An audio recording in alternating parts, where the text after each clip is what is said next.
Durante el transcurso de la Segunda Guerra Mundial, millones de soldados alemanes fueron hechos prisioneros por la Unión Soviética. Las estimaciones sobre el número de hombres involucrados varían dependiendo de las fuentes.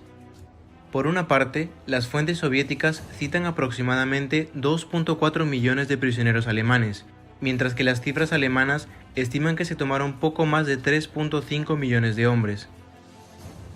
Parte de esta discrepancia se explica debido a que las cifras alemanas incluyen soldados capturados de otras fuerzas del eje, incluidos los húngaros, pero en su mayor parte, esta diferencia se debe simplemente a las grandes brechas en el mantenimiento de registros debido al caos de la posguerra.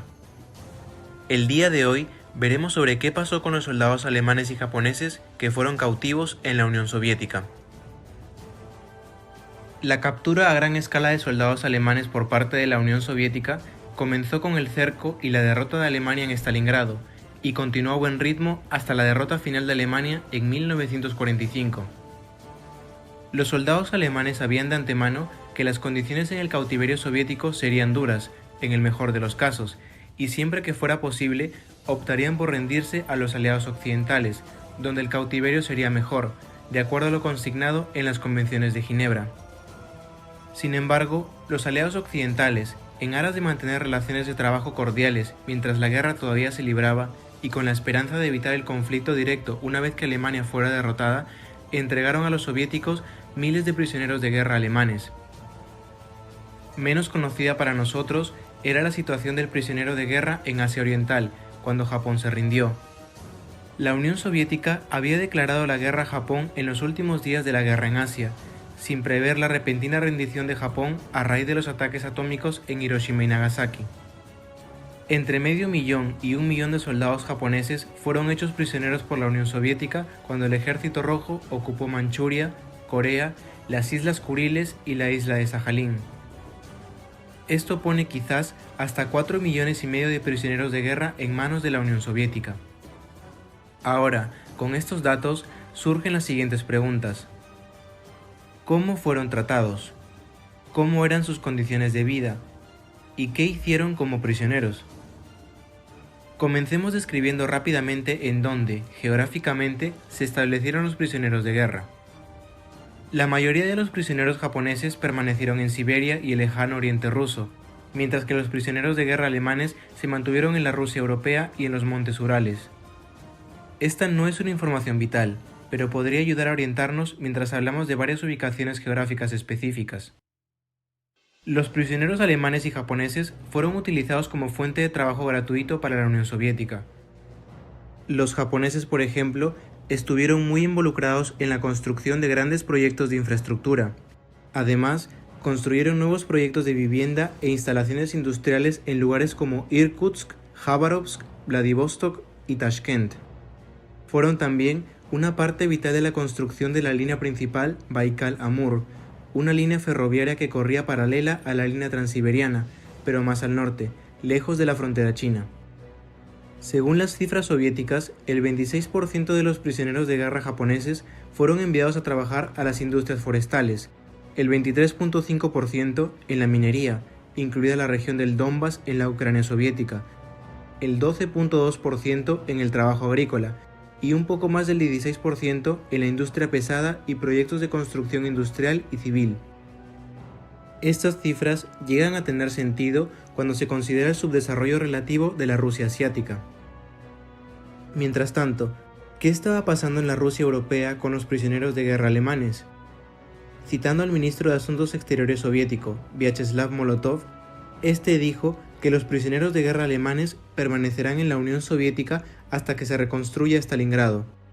Y finalmente, sí reconstruyeron Stalingrado, la ciudad que había sido destruida casi en su totalidad durante la guerra. No obstante, los prisioneros de guerra alemanes se pusieron a trabajar también en otras partes. Trabajaron para construir la industria petrolera georgiana, construyeron aeropuertos y viviendas en Vilna y Tallinn en las repúblicas bálticas. Se vieron obligados a trabajar en las minas de carbón del Donbass y a construir viviendas e infraestructura pública en todo el país, incluidas Leningrado y Moscú. El uso del trabajo penitenciario alemán estaba tan extendido que en 1947 se estimó que cada sexto trabajador alemán que construía estaciones eléctricas y cada cuarta persona involucrada en la producción de materiales de construcción era por lo menos un trabajador alemán. En lo que respecta a la industria armamentística soviética, el 20% de los trabajadores metalúrgicos y el 30% en la industria de la aviación eran también alemanes.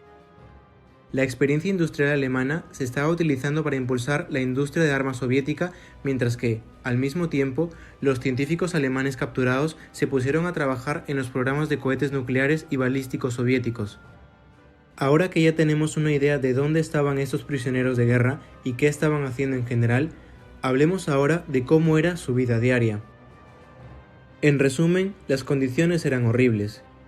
A menudo trabajaban entre 10 y 14 horas al día, a pesar del requisito oficial de que solo debían trabajar durante 8 horas por día. Tomemos en cuenta además que esto no incluyó la cantidad de tiempo requerido para que caminen a su lugar de trabajo, que podría estar entre 5 y 18 kilómetros de distancia de su campamento, ya que la Unión Soviética estaba mal preparada para la rápida afluencia de un número tan grande de prisioneros y carecía de alojamientos suficientes. Como resultado, las instalaciones que existían estaban abarrotadas y en malas condiciones. Por su parte, muchos de los prisioneros de guerra japoneses, al comienzo de su cautiverio, no había campamentos y se vieron obligados a dormir al aire libre. Esto, combinado con el hecho de que no se les proporcionó ropa invernal, significaba que la hipotermia y otras enfermedades comenzaran a desenfrenarse entre los prisioneros. En cuanto a lo que comieron, en papel fueron alimentados bastante bien, ya que se suponía que debían obtener de 300 a 400 gramos de pan, 300 gramos de arroz y 100 gramos de maíz, así como de 50 a 100 gramos de carne o pescado, sumado a 600 gramos de vegetales y hasta 20 gramos de azúcar por día. Por supuesto, esto fue solo en el papel. En realidad, incluso la mayoría de los ciudadanos soviéticos no comían tan bien. Además, había una diferencia, incluso en papel, entre la cantidad de comida que recibirían los prisioneros japoneses en comparación con la que recibían los alemanes.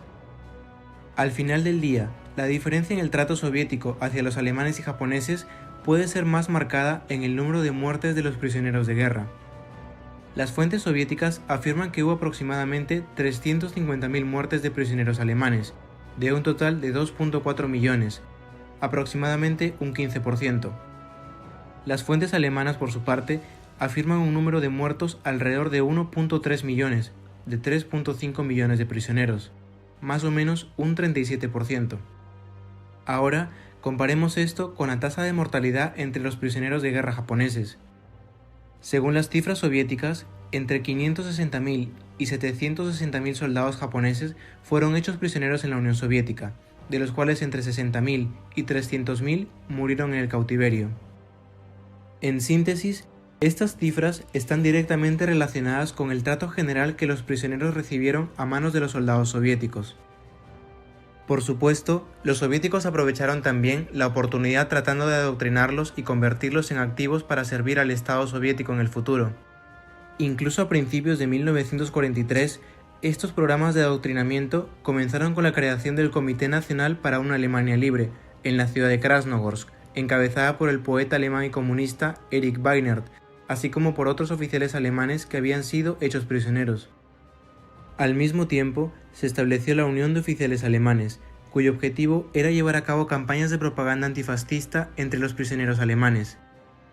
Como ya sabemos, incluido en las filas de esta unión estaba el mariscal de campo Friedrich Paulus, el comandante del sexto ejército alemán que se había rendido en Stalingrado.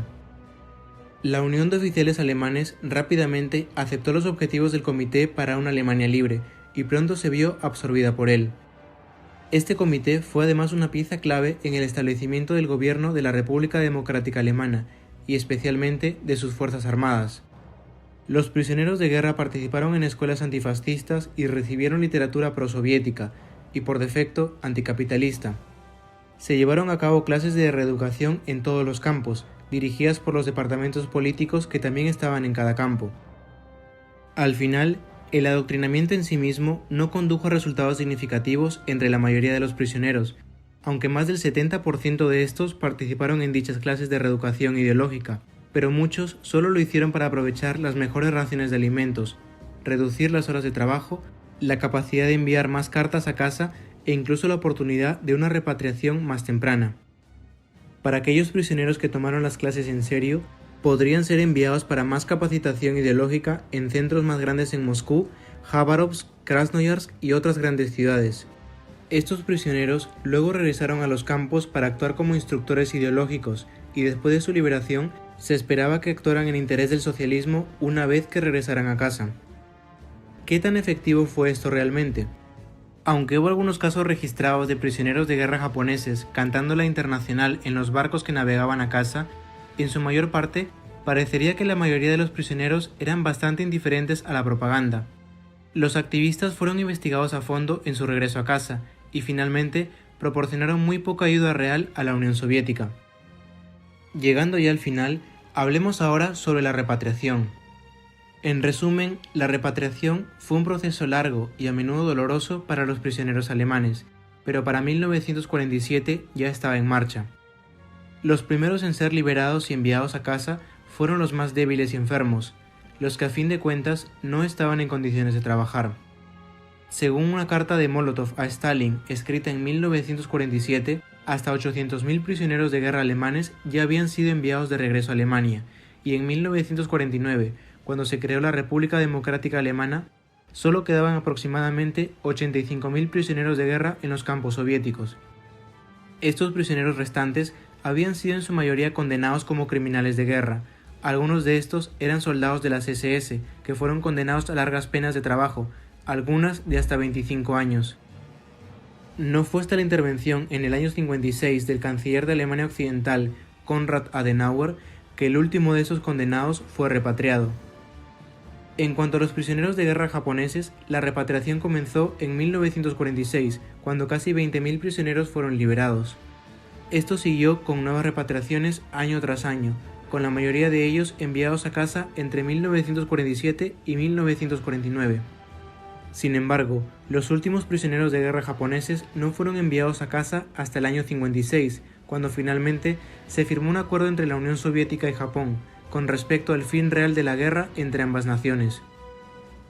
Incluso antes del final de la guerra, Stalin les había dicho a los aliados que iba a necesitar hasta 4 millones de prisioneros para ser utilizados en la reconstrucción, y esto se basó en el acuerdo alcanzado en Potsdam con respecto a las reparaciones.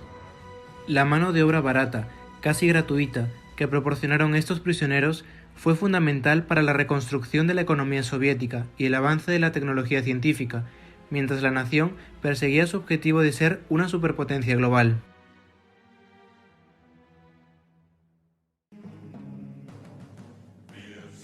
Esto ha sido todo por hoy, no te olvides darle me gusta y ya nos vemos en la próxima batalla.